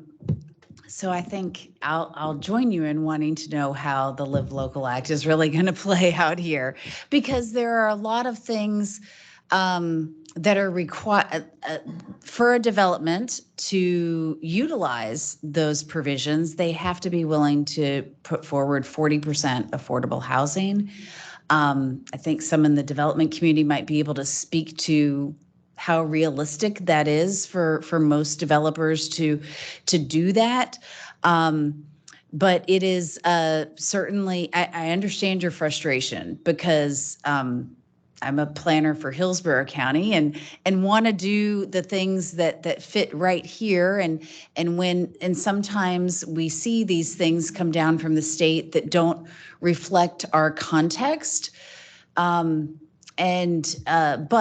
I would say that it is still important to have a plan. The plan outlines what areas can be commercial and mixed use and industrial, and those are the types of lands that, if it has those zonings, can be qualified for Live Local. So So I think there's a lot of value in continuing to plan so that, we might have to think about it differently, right? So historically, like I've thought of planning for industrial as in planning for employment, and that has a certain traffic pattern. Everybody comes there in the morning and they leave at night, or, whenever their shift is done. And we might need to think about how the traffic to industrial areas could be different now, because it could be for a housing project in there. And so we maybe need to think about what kind of pedestrian facilities and other things are required that may not have been thought of because we were planning for like heavy truck traffic. So it does change how we plan, but I still think it's really important that we plan. I think the other thing I would just say is that I think my guess is the legislature is getting a lot of feedback about this.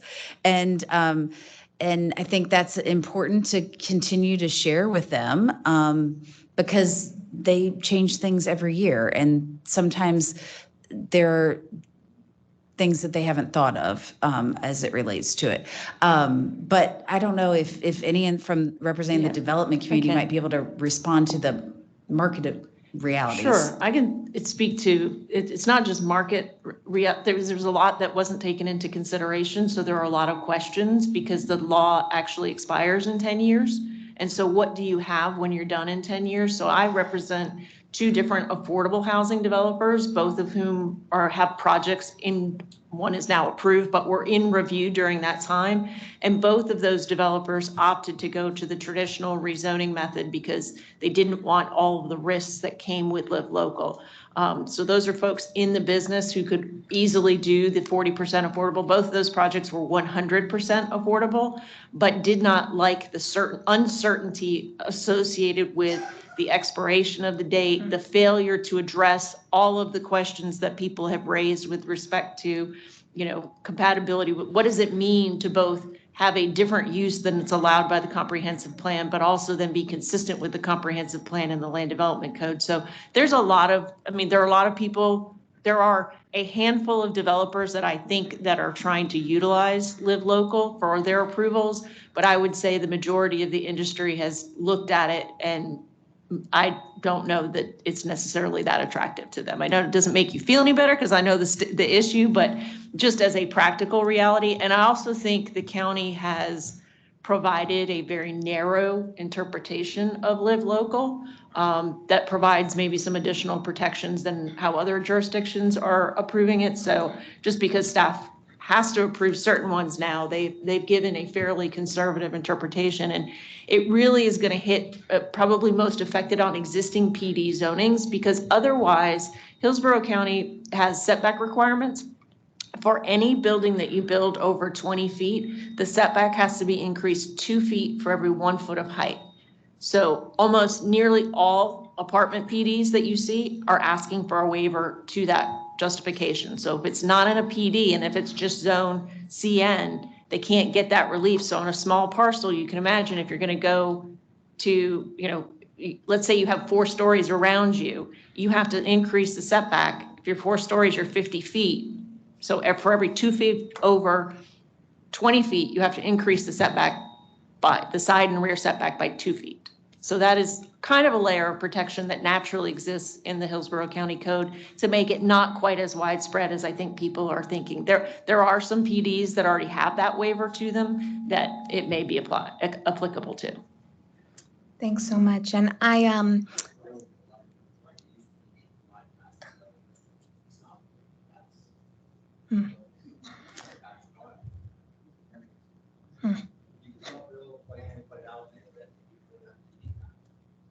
Right, but if you're thinking about what we've been talking about all day about urban redevelopment and taking some of the controversial projects that are out there out of the picture, but if you've got something that's within the urban service boundary, it's within a land use that allows the density that they're asking for, then, and it's not impacting compatibility, I think it's appropriate to ask for those waivers.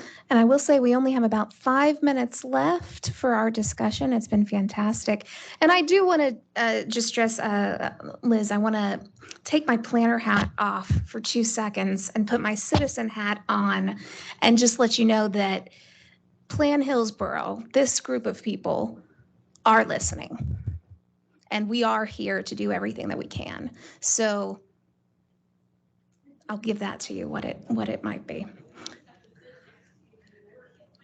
Yes, let's do it. Let's do it. Let's do it. And Clara, I think Mr. O'Brien, sir, had his hand raised for a long time. Yes, ma'am. I'll do my best to keep it short. First off, I'd like to just say that I think there's been some tremendously helpful concepts that were presented here, and I hope you guys are salvaging some of those good ideas and getting those on paper so that they can end up in the legislation or whatever we'd like to call, this. Secondly, I'd like to reemphasize, and I appreciate the gentleman about, my comment about putting all the, redeveloping the urban service area. And I guess my point I want to make in that is that I guess what I want to say is I think it's extremely important that we've already made a mess out of what we have. I think we should focus on recognizing where we are and fix the mess, and then take advantage of what is good in what's there and develop it so that people in those areas can, have a good life and a good, environment, and we're protecting the environment and all those things. And then the last thing I'm going to say is, I know you guys you're going to probably reach back here and want to just slap me, but I'm going to say it anyway. I come from an industry, the power industry, and when we start up a power plant or whatever, we have a checklist of things, and we had a history in a lot of our facilities where things wouldn't start, wouldn't run, wouldn't operate properly, et cetera. So we made up, it's a tradition. You made checklists and you checked it and you made sure everything was ready before you started doing something. And when it was, then you did it, just like the airline pilot does when he gets on an airplane. And I'm going to advocate again and again, and I'd like to see it in our comprehensive plan or our land use code. I really want to see that set of questions that are presented about, is it ready? And what that does is that inspires you to think about the things you didn't think about, the environmental impacts, the transportation impacts, the services impacts, all of the different things. And even when you review services, like water, for instance, just because a water line's 30 inches and it is big enough to accommodate the new development, and they can take a 20-inch main or whatever off of it and send it to that development. The question should be asked, is there enough water supply somewhere within the region to accommodate that, along with the other development that's already agreed upon? So again, I'm pressing every time I get the opportunity. I really want to see that checklist. Is it ready? Is transportation in place and infrastructure there? Is, are services and goods available for the people that are there? Are utilities that are available and there for the support of the new developments, our schools, et cetera? What's the environmental impact, and is it negatively going to impact the environment? And then police and fire, that sort of thing. And if that checklist is there, and if there's a no answer to any of those, then the answer is no, that you can't develop. So I rest my case. Checklist. Got you. And I will let you know that all of these comments were actually from all of our meetings. We're combining into a comment matrix so that you can see everything that everyone's been talking about, the answers that have been given. And if there's anything that we have missed, please let us know. That will be coming out by the November meeting for your review as well, I believe. Yes. Okay, we're going to hear. I just want to make sure, I want to be very transparent with you all about another constraint that we have that I think relates to your idea of a checklist for imposing things on developers. So we can put together a checklist of what is already so in the plan, But there was another piece of legislation, Senate Bill 250, that was adopted in this legislative session. And it does prohibit us from imposing anything more restrictive or burdensome on property owners or developers as until October of 2024. And it relates to, it's related to Hurricane Ian and the any community that's within 100 miles of the landfall of Hurricane Ian and the tropical storm that's named, I always forget.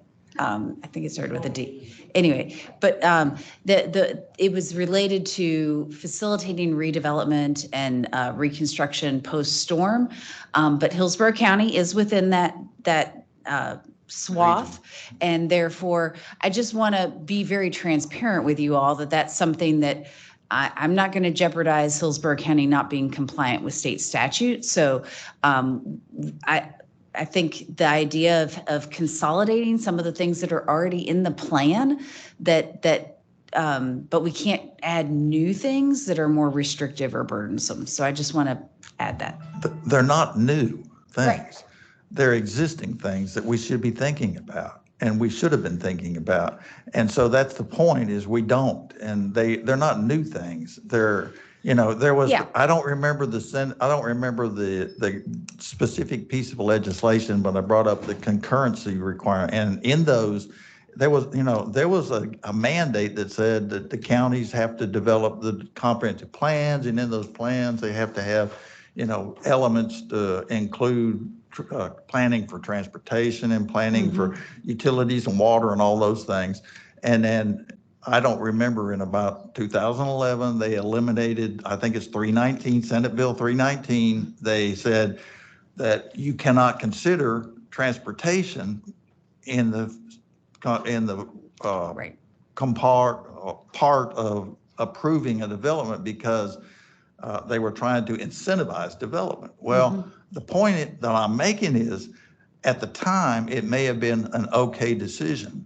The time has passed. We need to move on and make the right decisions. I absolutely understand. And I think we will do our best. Thanks so much, Melissa. Excellent. Excellent. I'm sorry, hon. He was first. Well, and then I promise I'll get to you You're moving clear. this way anyway, so it's I'll just throw in, I am also encouraged, as somebody mentioned earlier, about all the discussion about infill and focusing on infill and redevelopment. There are a lot of challenges and throwing a lot of things thrown in the way of infill development that increases costs. I think things that we're talking about here, making things more walkable, green, affordable, these are in infill talk, is really about vertical and going higher, which often also means structured parking, which makes it even more expensive. So if we're talking about that's the focus, then what I guess the suggestion is, make sure if you're looking at density bonuses to encourage that, it's sufficient enough to match up against those higher costs, because each one of those things produces a higher cost that will either make the rents a lot higher or make the project unfeasible to build in the first place. Great point. Great point. All right, Clara, my Clara. Okay, I'm not gonna let you leave until I get my fancy I in. know. Okay. Phew, that was a whole hour to wait. Okay, I got 3 points and I'll make it really fast. My name is Clara Lawhead. I am the president of the Keystone Civic Association. I would like for you to look at and give us more information in the future, because we don't have time tonight, for what it means to be, with the expansion of the USA's, the half a mile to economic centers. I really don't understand how that meets the goal of what you're trying to do, but I like it. Okay, so I want to understand it better. I think I like it. Okay. So I would like to hear more about what that half mile to economic centers really means. How's that defined? Then I'd like to talk briefly about tree removal. We've heard about the heating and the water loss and the dangers that we experience and the need. Obviously, the objectives for the surveys was very high in preserving green areas. I mean, conservation and environmental issues, wildlife, et cetera, are really critical to the quality of life of all Floridians, let alone Hillsboroughians. I'd like to see that when trees are cut down or trees are removed from any kind of property, developers or whatever, that the fine be really realistic. Right now, it is cheaper to cut down your trees and pay the silly fine and have trees planted someplace in Timbuktu and get the credit for it and not replace the trees in the environment that they came from. So if you're going to tear apart hundreds of acres of land and build a subdivision and you're tearing out all these live oaks and these beautiful trees and destroying the habitat, builders should be required to put the trees back in the area that they came from, not someplace far away in Timbuktu. And the fines need to be realistic. It's cheaper for a developer to tear the trees out and pay the fine than to work around them. And I think that fine really needs to be realistic. So if I don't get anything else on the record today, I really would like for you to include on our objectives that fines for tree removals be adequate, be correct, be identified as a reasonable consideration before I tear that tree down. And finally, that when the tree is removed and a replacement tree is in place, a guarantee that that tree lives. Because right now they plant a tree and then it dies and nobody's responsible. Okay, that needs to be considered, that needs to be tightened up. And lastly, you ask about ways to get messages to the consumer, I think you used the word strata. I would like to see that you provide some print-ready material to distribute to homeowners associations so that it can be included in their newsletters. Yes, So I ma'am. know you know who the homeowner associations are and who the presidents are. Prepare some print-ready material and send it to the homeowners associations, and I think you'll get a bigger bang for your buck. Thank you. Yes, ma'am, you got it. Thank you. Yes, sir. Yes, in my backyard to multi-use construction,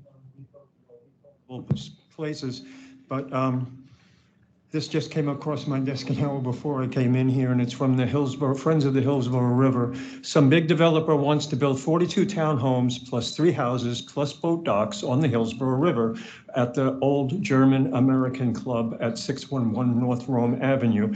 So the community is having a meeting tomorrow. So that quick, like tomorrow they're having a meeting at 6:30 at Chad's Church, and they're going to cut Grand Oaks, and it's going to increase traffic on Rome, and this density does not fit the neighborhood. So right there is a microcosm of everything we've been talking about in my mind. How in the world does something like this creep in? And why didn't the BOCC or the city, why were the permits issued in the first place? This guy's ready to build, but yet it's not going to happen because 10,000 people are going to barrage the city within days. That's what I'm thinking. Thanks. Thank you so much. I'll just add a quick caveat to that.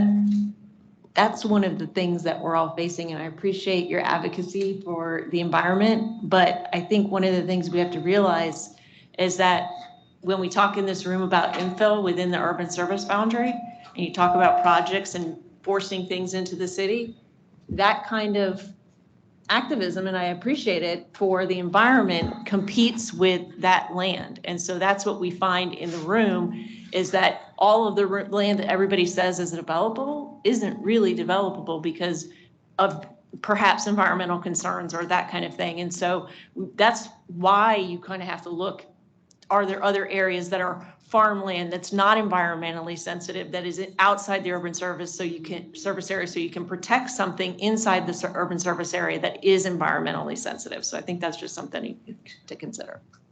Thank you so much, everyone. This has been an amazing discussion. Again, we will be sending out information for probably hybrid meeting in November for the PAT meeting, but we also have community meetings coming up on November 2nd and November 6th. Please feel free to register for those as well.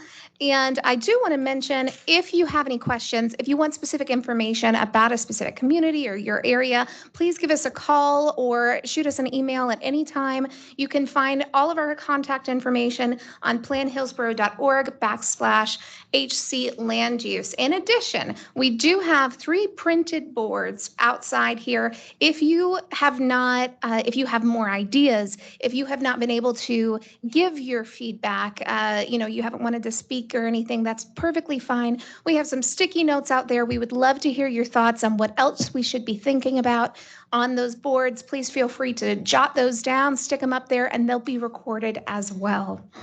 And with that, I thank you so much for your time and ideas and energy this evening, and I can't wait to continue the conversation.